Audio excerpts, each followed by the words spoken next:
Good evening. My name is Lee Johnson, N4WYE, and I was looking at the volunteering slide you had put up there, and I got put into the activities chairman job, so I can appreciate the volunteerism slide. I started playing with modeling a little too late. I had already spent a lot of sweat and blood and tears putting up antennas that didn't work for the last few years, and I wished I had started this sooner. My objective tonight is to give you enough of an idea of what the modeling can do for you, why you want to think about it, and the fact that it's not nearly as difficult as you might think. The modeling programs to date, the last few years have gotten to be free, so the impediment is not there anymore for price, and some of them have gotten a lot simpler. If you can draw an antenna on a piece of graph paper, you can model it. You don't have to worry about X, Y, and Z coordinates and trying to figure out how to model it in a spreadsheet. And so that's kind of what I wanted to share with you tonight, and I think you might be surprised. Thanks again for the invitation. I've been a ham for about 65 years. Started in Hawaii in 1957 during Sunspot Cycle 19 with a King Henry VI call. And for a 13-year-old, that was a fun place to be. So it's gone on, like most of you probably. I've gotten back into the hobby as I got older, and I've really enjoyed it. I've gotten pretty active in the last 5 years or so. I'm a founding member of the Raleigh Amateur Radio Club. It started in 1969. And I built the 0464 machine, the original one. It was, we put it up on a 300-foot tower that the cable TV guys let us use for free. So it was a good place to start. I was in the high-tech industry for about 40 years and finally decided that was enough. I'm sorry? Where? Well, I was in Scientific Atlanta for a couple of years. I was hired to help. I was hired from the telephony industry, trying to. They wanted to try to get into the telephony, the Bell Souths of the world with video.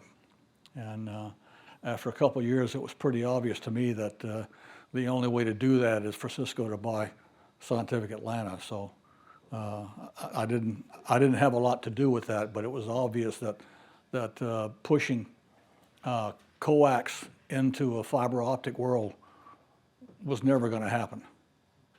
And I don't think people appreciated the fact that IP was going to take over the world. And a lot of guys in the telephony business and cable business got chewed up because of it. I'm a member of the Norfolk group and been there, I guess, about 5 years now. That's my backyard, by the way. I live in an HOA, but I've been brazen enough to start to throw up some antennas. And I think we may get some legislative relief coming soon. I keep hearing noise that it's actually going to happen. But I'm lucky. My backyard is a small residential street, so I can play in the backyard pretty well. But the reason I put that slide up is since I'll use some of those antennas tonight through the discussion. In the modeling side,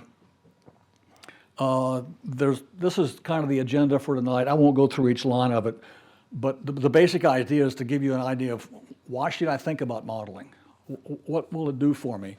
And then a little bit more about, okay, how do I do it? And then how do you get the tools to do it?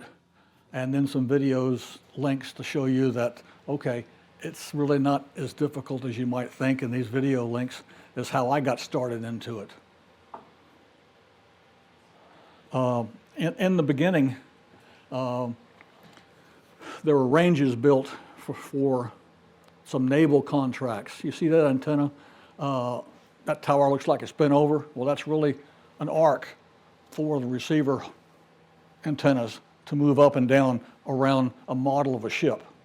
And so that's where the original work was done. And it was done with punch card and big mainframe computers. And so it was kind of a hidden black art for a few people who know how to do all that. And I think it certainly wasn't written in C then, but it was a little difficult to actually model antennas back in those days. But we'll go through some of where the modeling came from as we go through the slides here. One of the things I'd like to give you a foundation to start with is you've heard of Maxwell, Clerk Maxwell. He did the original work on defining what an electromagnetic wave was, and then how it is manipulated, how it operates, and how to do analytical work on it. And the interesting thing was, the guy did it during the Civil War. That's how far back his work goes. And if you wonder how pervasive his work really is, when Einstein was being interviewed years ago, somebody said, "I guess you stand on the shoulders of Newton." And he said, "No, I stand on the shoulders of Maxwell." So a lot of what he's done over the years is based on the foundation that Maxwell put together in the 1860s. These are the famous Maxwell's equations, and they come from some of the earlier guys who figured out what an ampere was and some of the other pieces of the puzzle that he finally pulled together. But the underlying modeling uses the basis, this set of equations as the basis, and it's written in C++ now, but it's using this fundamental basis. And when the model does the antenna modeling calculations, it actually breaks the antenna down into small pieces and then adds them back together again. It's like the mechanical CAD systems do the stress analysis, the same sort of way. And so we'll go through some of what a model is and the dimensions and breadth and depth of what you can do with modeling as we get into it. But I think what I'd like you to understand is that the Maxwell's equations are basically, they're what they called differential equations. And they're a set of differential equations that form the foundation for classical electromagnetism, classical optics, electric and magnetic circuits. So he pretty well did a lot of what this world is built on. Here's a spectrum of what kind of modeling is being done. And if you look at the top, that's a large ship that was being modeled. And if you think about it, the Navy, and a lot of hams were Navy guys. There's a close association with what the Navy was doing and what ham radio was all about in the early days. As you know, the Navy, I think, was in charge of the airwaves for a long time. But the other extreme in the lower right-hand corner is analysis being done for the radiation to the brain from a cell phone. So they've taken it from just spinning an antenna to looking at the effect on genetic DNA. So the modeling has gone a long way towards almost every dimension for looking at the impact of electromagnetic waves. Here's a quick synopsis. Some of you have heard some of these terms, but basically NEC2 was one of the earlier ones, and that's what the Livermore Labs work that was done on the original contract in the 70s. And then EasyNIC, you've heard about. It's just gone, the guy who did the original work and did the support for it on his own, I forget the guy's name, it's Roy Llewellyn, yeah, W7EL. He's retired and has basically turned it over to the, to anybody to use for free, so it's available for free. It's a little bit complicated, but if you think about where he started, he started with cards in a mainframe. And so, you know, it's moved a lot since then. And the reason that I'm telling you that is because we're not going to use EasyNIC. We're going to use MMANA, which is the bottom one. And the reason for that is it's an extension of the work that was originally done. It uses the same basic engines, except they're written in C++ now. And it's available for free, so you can use it without any cost. And it has a graphical user interface that allows you to sidestep the XYZ definition of what your antenna is that you had to do with EasyNIC. But it basically gives you the same output. It's probably not as rigorous if you're going to put an antenna 1 foot above the ground. It doesn't do as good a job as EasyNIC, but I didn't think that was a constraint for what I wanted to do with it. Okay, here's a good slide to think about. You know, why do you want to model something? Basically, it's difficult to calculate an antenna, to assemble it, raise it up, adjust it, and optimize it. Takes time. I put up an 80-meter loop in a backyard with a lot of big oak trees, and it took me 4 days to get it up to 40 feet. And I had no idea, you know, which corner to feed it on. So I was kind of guessing a little bit.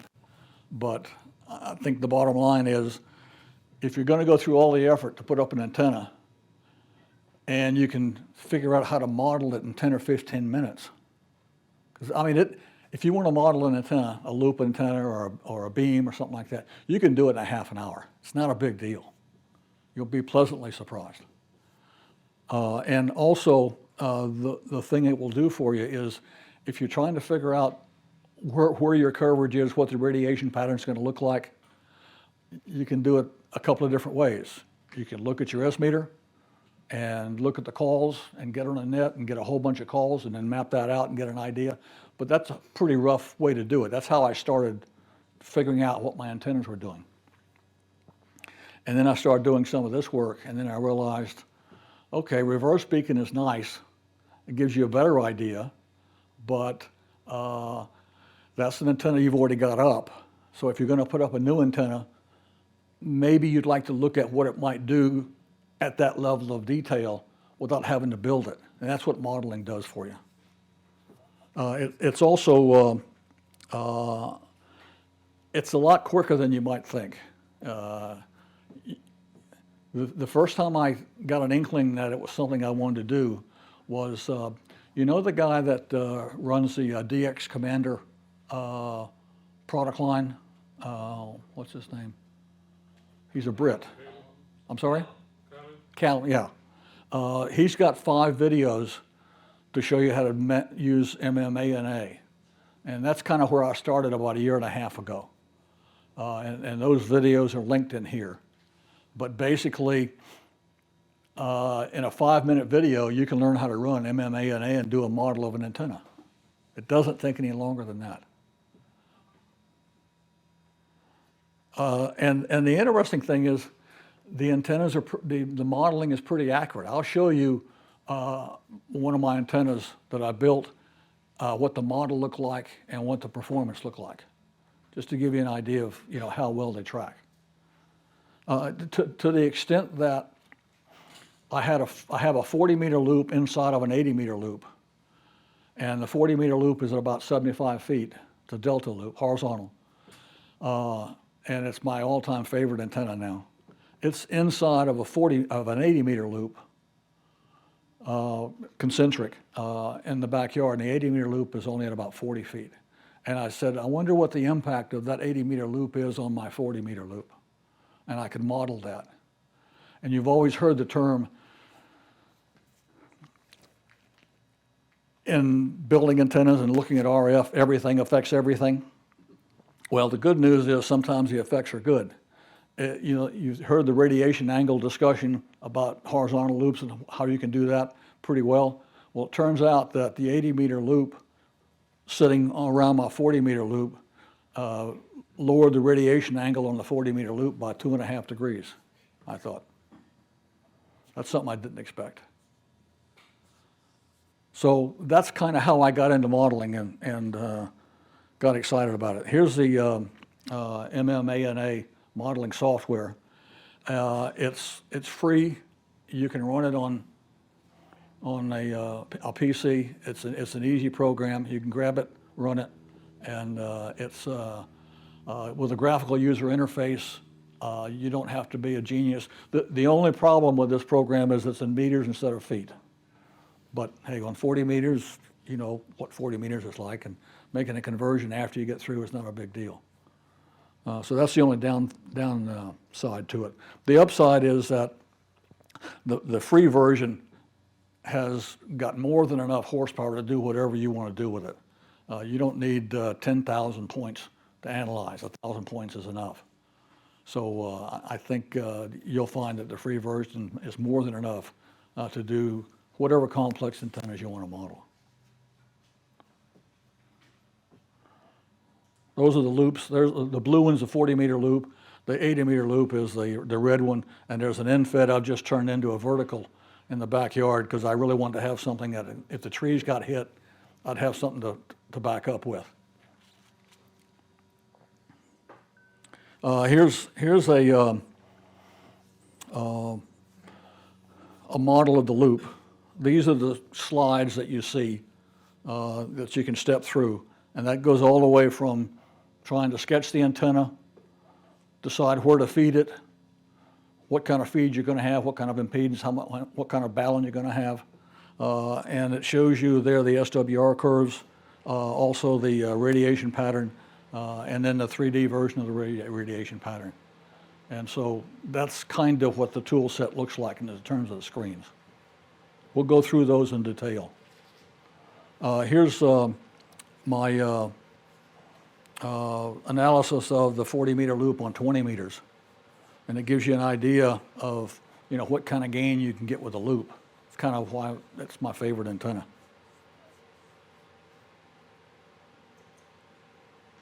Here's a set of slides that says, okay, it might give you an idea of why you might want to think about doing a model. The first one is just a horizontal off-center fed dipole loop. And you see the propagation pattern, both horizontal and the vertical side. And also, let's see if I remember right. You really don't see it. You can't see it too well, can you? It's washed out. Okay. It's probably the monitor.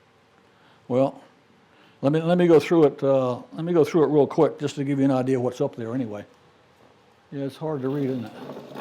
Ouch. Okay, but the basic idea here was that here's the 80-meter version, the 40-meter performance, and the 20-meter performance, and it shows you where you start getting multiple lobes, and you get the radiation patterns and nulls and things like that. But the one thing it'll do, for instance, somebody asked me at a ham club meeting one night, what happens if my lot's not big enough to put up an 80-meter dipole? And I said, I don't know, let me think about it. I said, how much room have you got? He said, I got about 100 feet.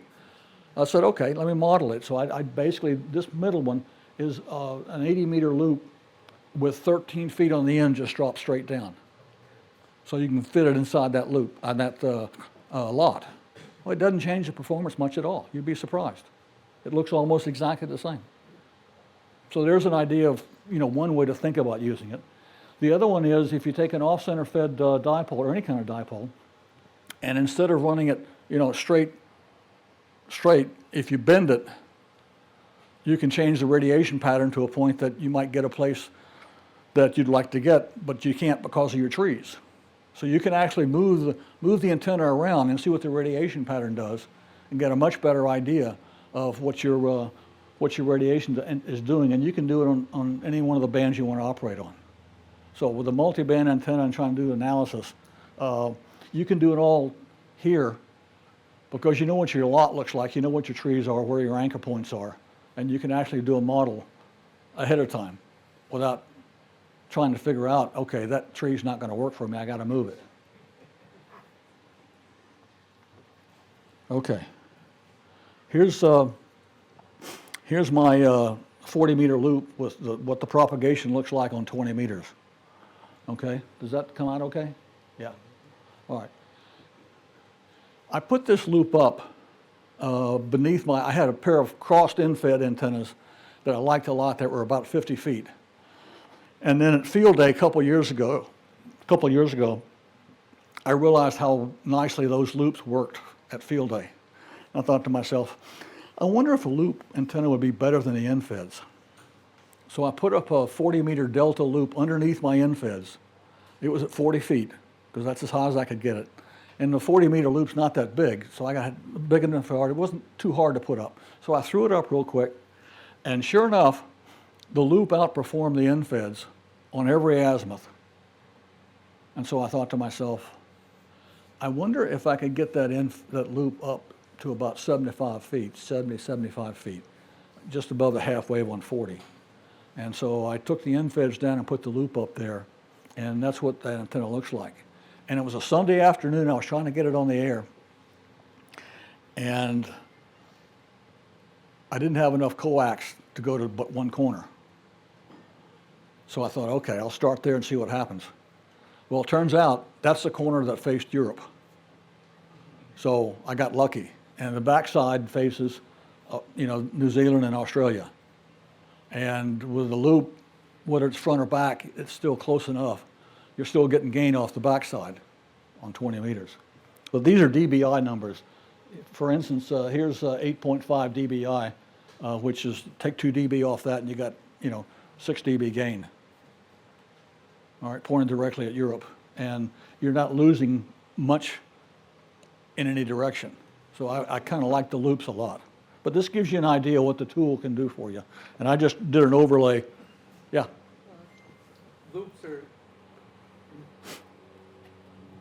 Loops, I guess, are noted for also being low noise. Is there anything you can tell in the analysis as to how the noise behaves in the antenna? Not that I know of. Okay, so but loops have people say they have a whole lot less noise. Well, let's put it this way. I've had horizontal in-feds all over my backyard, and I've tried to turn them vertical just to see what the noise was. Well, sure enough, everything you hear about loops and verticals is true. The verticals are noisy, and the loops are quiet.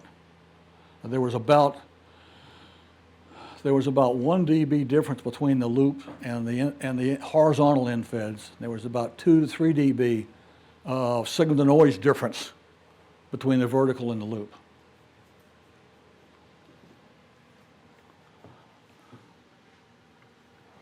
Here's, I don't know if any of you know this guy, KT4R. He's a real contester. He and I started talking as a result of the, let's see, when was it?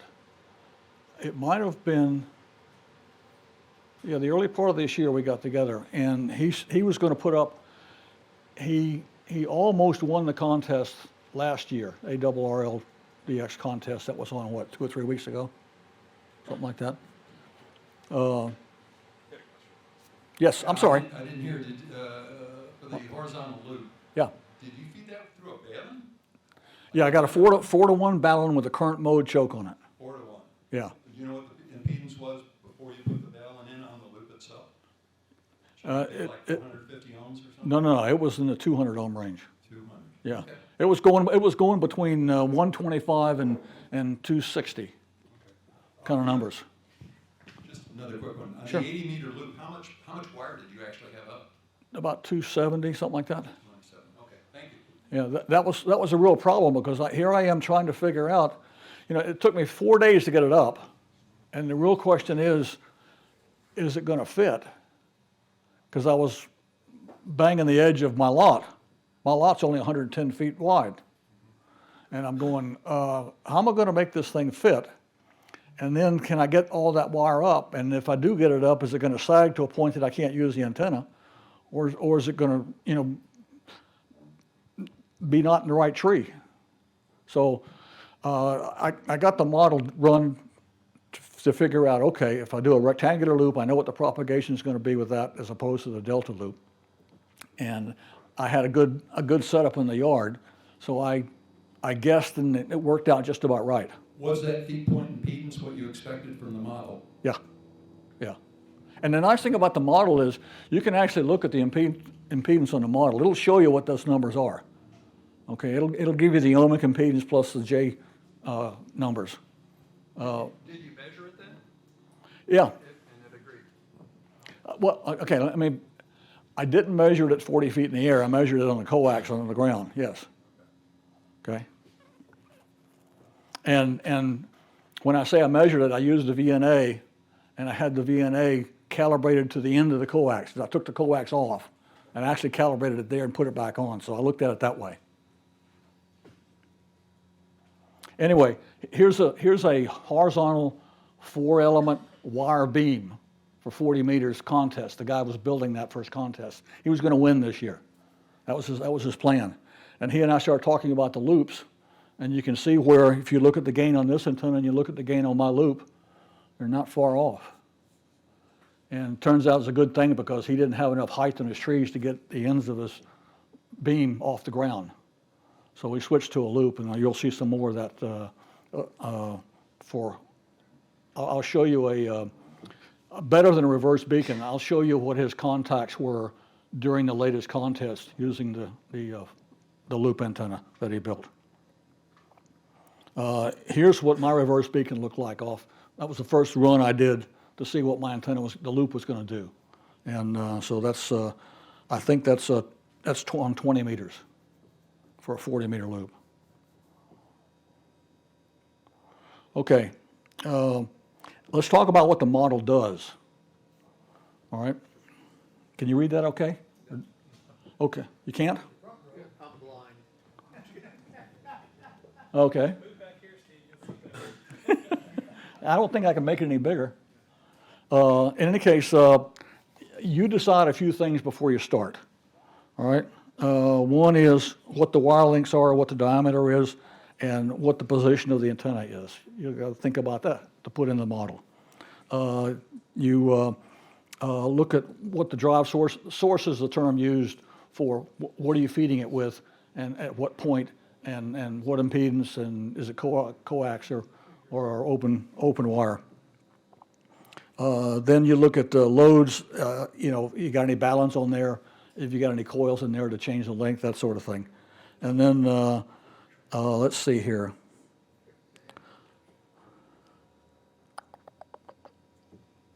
What kind of ground you're going to have, and what other problems you're going to have with regard to obstructions. Then the program takes that and says, okay, given that, here's what I can give back to you. I can give you the pattern, the gain, the front to back ratios. I can give you the source impedance and the SWR across whatever band you want to check. You can look at the, let's see here, the load dissipation, the currents. You can actually look at the current distribution on each one of the wires. Interaction with other antennas and conductors, and then you can do antenna comparisons. The nice thing about the modeling is a lot of models have already been built, and those models are available when you get the program for free. All the models that have been built and put back into the program are available to you to start with. So you don't have to start from scratch. You can pick a dipole or a beam or a Yagi or whatever that's already been modeled and tweak that model to start with. And that's what a lot of people do. That's an easier way to get into it. Okay, here's the basic procedure for the model.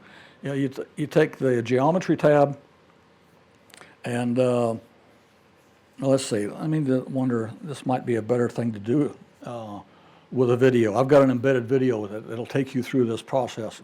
But basically, you define the antenna from a geometric standpoint. Then you go into the details of how to tweak it.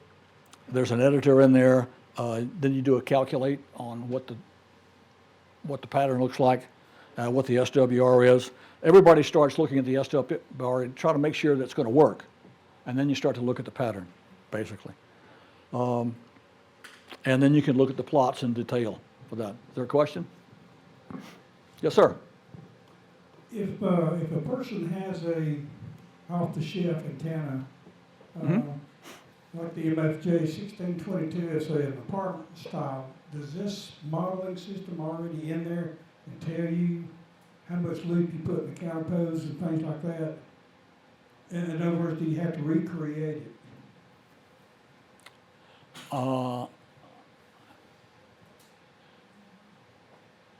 There's two answers to that question. One is there's probably, if it's not a very popular or standard antenna, it might not be in there. The unique part of it might not be there. But what kind of antenna is it? It's they call it a HOA or an apartment antenna. Right. If you have problems being able to put up a big antenna, it's got a 50-foot coaxial cable and it's got a 35-foot counterpose cable. Right, It's got a coil, right. and each band it goes from 2 meters to 40 meters, and you got a little clip you put on each band for the difference you Oh, want to okay, go on. okay. But the biggest problem is, and you know how it is with instructions, they don't tell you exactly how much you coil it for the different bands without trial and error with a Yeah, antenna tuner. yeah. And that's the biggest problem. They send it to you, and then you're starstruck on doing what you were talking about, spending hours trying to figure it out. All right, all right. Well, you know, there's two ways to solve that problem. One is to use the VNA and figure out what you're doing, you know, since you've already got the antenna. The other one is to try to model it. And one of the things about models is that it's typical software. If you model it perfectly, the model will tell you what it's going to do. But with garbage in, you get garbage out. And I mean, think about the modeling they do for hurricanes. You know, you get 27 models that go in a spaghetti pattern, but that's because of the parameters they've built in those models. But to try to say that you can precisely model a unique antenna, the answer is yes, but do you really want to spend that much time doing it? Okay, I would be surprised. The answer is I don't know if the MFG antennas are modeled in there specifically or not. I would kind of doubt it. On the other hand, it's not that difficult to build it. Is it a random length or a resonant length antenna? Do you know? How long is the wire? The line is 35 foot. Okay, so it's a non-resonant antenna with a 9-to-1 balun probably. Right. Okay, The coaxial cable is designed where you loop it for the choke. yeah, You tie it off to the choke on it. right. You can model all that. Right. Okay, you can put the choke in there, you can model the balun, and you take the length and you can model it. So the answer is, it's not that difficult to model what you're doing. And I think you'll be surprised. You could build that model in half an hour once you get kind of spun up on it. Yeah, the main thing is the counterpose. You can model a counterpoise, Talk about certain loops for certain bands. right. It goes from 2 to 40. You can model a counterpoise, Okay, okay? It's just an element, it's a wire. right. And you can decide not only how long it is, but what it's connected to, if anything, and which direction it is pointing, and what's that going to do to your radiation pattern, not just the SWR. But you can look at the effects of both. Okay, here's a. I'm hoping you can see this. This is the page where you can start the model and say, all right, I want to model a dipole. We're going to start with that. Okay, and here's the video that runs for about probably 5 minutes. Yes, sir. So you were talking about the information you can enter in the program. Can you add like peripheral structures like a tree line, or you know, my antenna runs here, my house is here, and what interference that's going to have on your pattern? Yes and no. Modeling a tree line with this model is probably not something I know how to do, and I don't think they took that into account. But if you look at the ground situation, it can model it models in detail what the ground looks like. So if you've got sandy ground versus salty water ground, you can model that difference. So it'll show you how to do that, okay? And you can look at the impact of, let's say, another antenna in your yard. And so I would think you could model a metal house back there without too much trouble, okay? Because it really is just, you just define what material it's made from and what its shape is in the model. And the calculation can make that radiation pattern determination for you. So yes, you can do that part of it. I think you've already answered my question. I have a neighbor with a 4-foot metal cyclone fence along the property line. Yeah, And I've always assumed that it had an interaction with the end of my HF antenna. Yeah. In fact, 40-meter antenna is not that far from it, but you can probably model that, I guess. right. Yeah, you can model that. Okay, this is going to run through, and I'll try to talk through as it goes. Let's see how the model works. This is a demonstration of modeling a dipole, all the way through, from drawing it out to seeing the 3D gain propagation pattern on that antenna. It takes about 8 seconds to start. Okay, there it goes. Can you see that? Of course, you don't know what you're seeing. So. This is taking you through, says dipole up there, okay? Let me follow it from here. I don't think it'll work better. And you pick the frequency you want to operate in. The frequencies are already stuck in there for you. So 7150 is what I picked, I think, on that one. And then you say, okay, what's the antenna look like? This is the graphical, there's the graph paper. And you'll see, click on a button, do an XY plot to start with, and then just draw it out.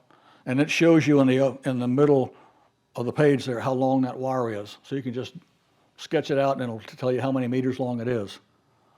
Okay? And there's the XYZ coordinates for that antenna. That's a 40-meter dipole. Okay, and now we're going to do some calculations on that.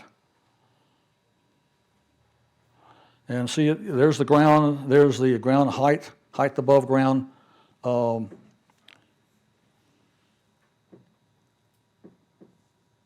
There's the detail of what the ground looks like. You can put the number of radials you got. You can actually do that and put the length of the radials in there, or you can make some assumptions with it, or if you're not using a radial field, then you don't have to worry about that. But you can define the ground environment. Will the radial work on the ground, or has it got to be elevated above the ground? Well, radials, my impression, are used as part of the antenna. But because if you're running a more vertical, if you don't have the radials, your vertical is not going to work very well unless it's a half wave type. Okay, here's the antenna. There's the feed point in the middle. So you've got the antenna laid out, and it's in an XYZ orientation. And I've got it up 20 meters, so that's roughly half wave on 40. And then you just run the calculation, and there's the first cut at the calculation. And that shows you what the impedance is, what the reactive impedance is, and this will show the SWR plot. So you're just kind of going through evaluating what you've got in as the model. And this will show you the SWR curve. And you can change the parameters of what you want the curve to look like.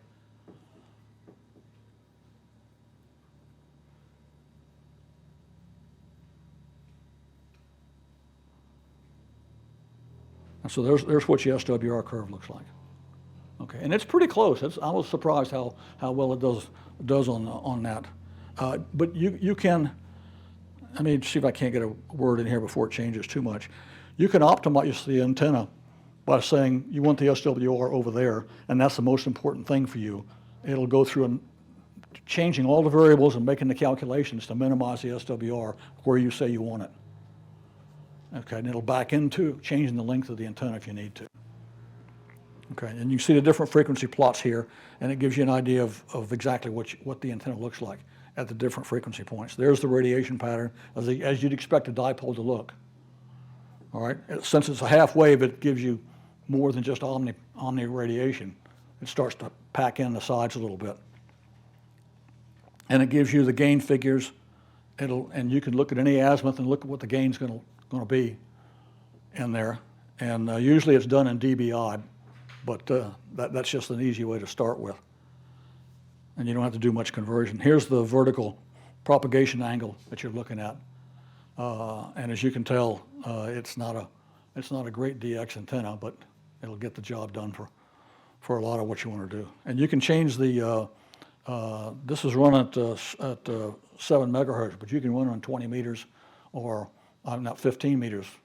Probably could run on dipole, but you could run on third harmonic. So you could check it on 15 to see what it looked like. Okay, here's the 3D modeling being done, and it gives you an idea of what those circles look like. And the colors are the gradient for gain. So it gives you a good idea, and you can actually rock it and rotate it around and get a good idea of what the pattern looks like. So there's a dipole at half wavelength up, modeled, and once you do an antenna, you can save it in your own library if you want to, and go back into it. I've got all mine modeled and got in the libraries, but I've also got access to probably a few thousand antennas that are in the database here. So you'll be surprised how much is there. But once you kind of get into it, you'll say, all right, I'm going to skip the step and just do it myself. So that's what it takes to get through a model run. And you can iterate that model. You can look at let's say it's a multi-band antenna instead of just a dipole. You can look at each one of the bands that way. And you can get an idea of what the SWR is going to be. You can get an idea of what the radiation pattern is going to be, where the nulls are. Loops are bad. If you take a 40 meter loop and operate on 10, you're going to have some pretty deep nulls. But if those nulls are in the ocean, who cares? So it gives you an idea of, you can take a look at that when you actually build a model. And you don't have to put it up and try to figure out, where's this thing getting out to? You're telling it where it's going to go. Okay. Practice the familiar. I was alluding to that just a minute ago. There's a lot of models that are already built. You see the models on the right-hand side there. There's pages and pages and pages of models that have been built. And so you can say, okay, that one's closest to what I've got. I'll just pick that one. It'll populate everything for you, and then you can go in and tweak the antenna and use that as your new model. And the nice thing about the models is the models here are models that actually work. I mean, you can build a model that doesn't work, all right, because you're maybe not familiar with it yet. But these models all work. They wouldn't be in there if they weren't working. Okay, so they'll describe the antenna you want. And they're loaded up into libraries such as dipoles, verticals, loops. So they're already separated a little bit. So you can just dive down in there and find one that's closest to what you want and start with that. And the nice thing about having a model that you know has been wrung out and works is that you can play the game of, if you change that, what's going to happen? And usually you're tweaking an antenna, you're not starting from scratch. But even if you're starting from scratch, once you build it, the next time you take a look at it, then you can be just doing a tweak on a model that you know works. But there's a lot of models sitting there that you don't have to start from scratch with. Yes, sir? Where do we find the models? Are they embedded in They're embedded in there's a database that comes with MMANA. That is the actual database right there. Okay, because I've got the file of the program open right now. Is there anything in the top menu to pull down and grab? Oh, you're going to make me look difficult, make it difficult here. Basically, if you drop down, you'll see terms like, this is one of the highlighted items. It's HF simple. I guess that's my library, so maybe you won't see it on the web. Okay, but here are my loops, my dipoles, and stuff like that. So I've been playing with it for maybe a couple of years now. But there is a tree structure It's built like a PC piece of software, and you're talking to a Mac guy, so. In fact, I had to run parallels on my Mac computer to get this thing to run. I'm assuming that you're opening up your disk drive, it's got these pre-done models. If you do something, you save it as a model, and that if you open one of those and change it, you better change the name on it or something, so you don't overwrite what was there Sure, originally? sure, Okay, yeah. so something to be careful of, not to overwrite the basic model. Right. Change the name Right. first. yeah. And that's why I built my own library, just to keep life simple. Okay. Where do you get MMANA? Okay, the basic version is free for private and non-commercial use. Here's the website you can get it on, and if you take the third line literally, that's how you actually get it downloaded. So that's what it takes to get it. Then you got user groups, you got tutorials available, and you got a quick start guide that's available here as well. Here's Callum's YouTube videos, and I just pulled them up here, and the links are embedded in there. But there's one, antenna modeling for beginners, dipole, vertical, and loops. Okay, so you can actually, if you got a vertical you want to model, take a look at his video for 5 minutes, and you can go model. It's really that simple. It's not nearly as bad as the learning curve on a VNA.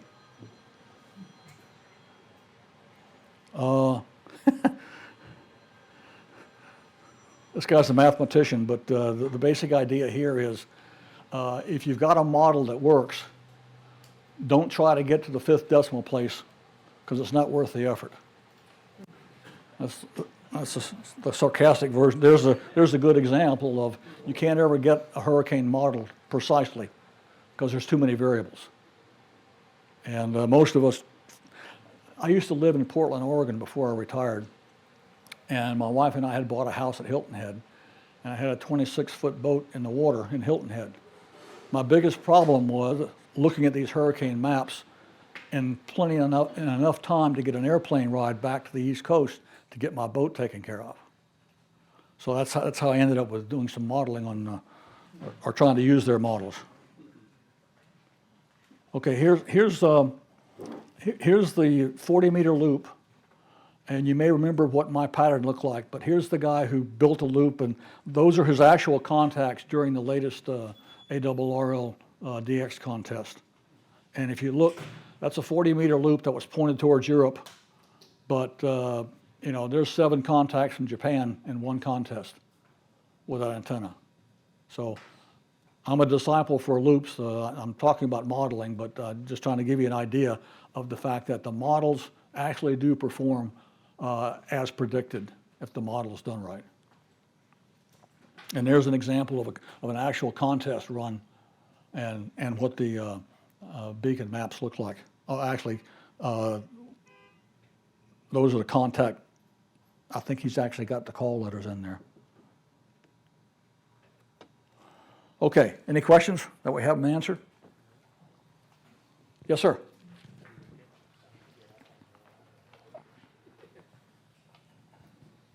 All right, in the beginning you mentioned a specific about your backyard.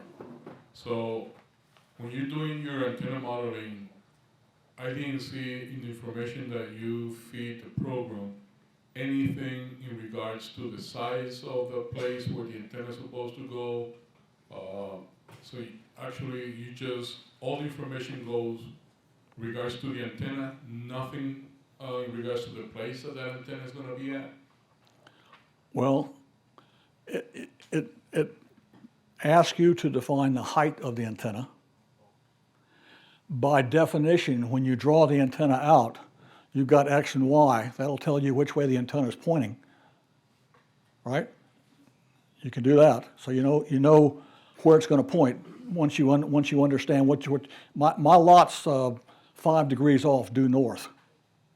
So it's an easy one for me to figure out, which axis I should draw the model into on the piece of paper when I first started. Okay, so Okay. you'll just be able to move that model according to what you want it to do Right, within that specific size of your yard. Oh, right.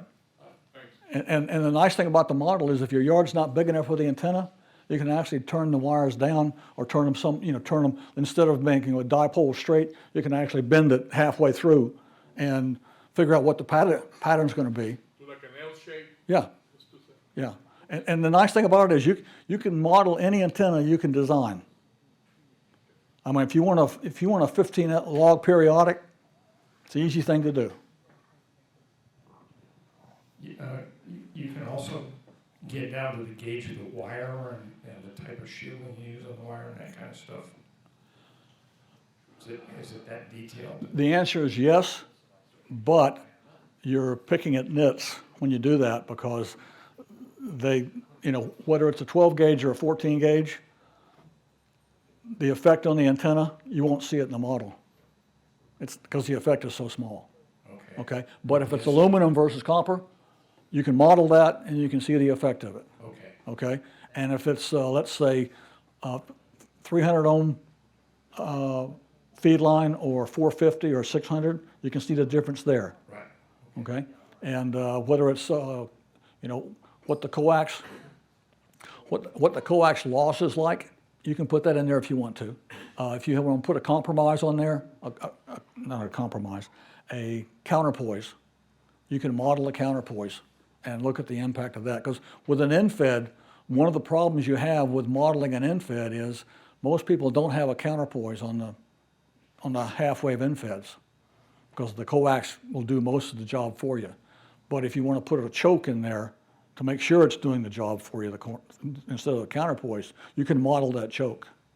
Okay? You can also model a counterpoise and put that in there. And you can define, for instance, the radials. You can go to the definition of what is the gauge and what is the insulation if you want to. It'll do that for you. But most people will just say, it's copper wire and take that as a default and go with it. Thank you.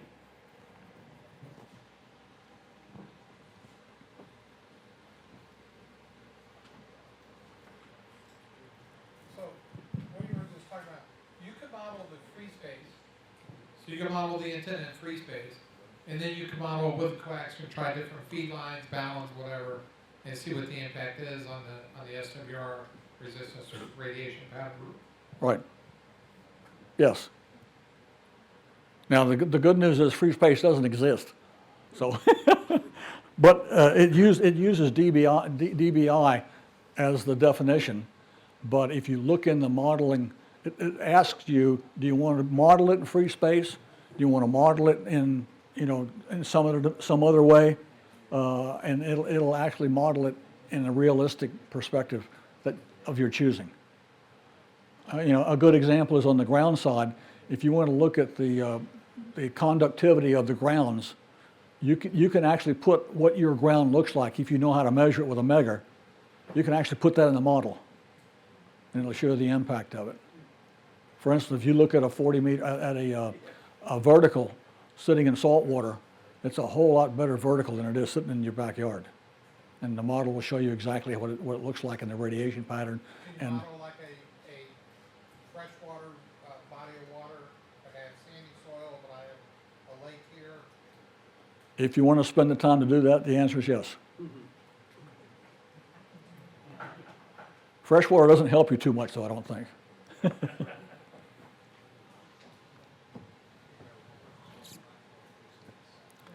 Any more questions? You got my call sign. I'm on QRZ, so if, and my email's sitting there. If you got any questions, I'll be happy to have a chat. All right, everybody.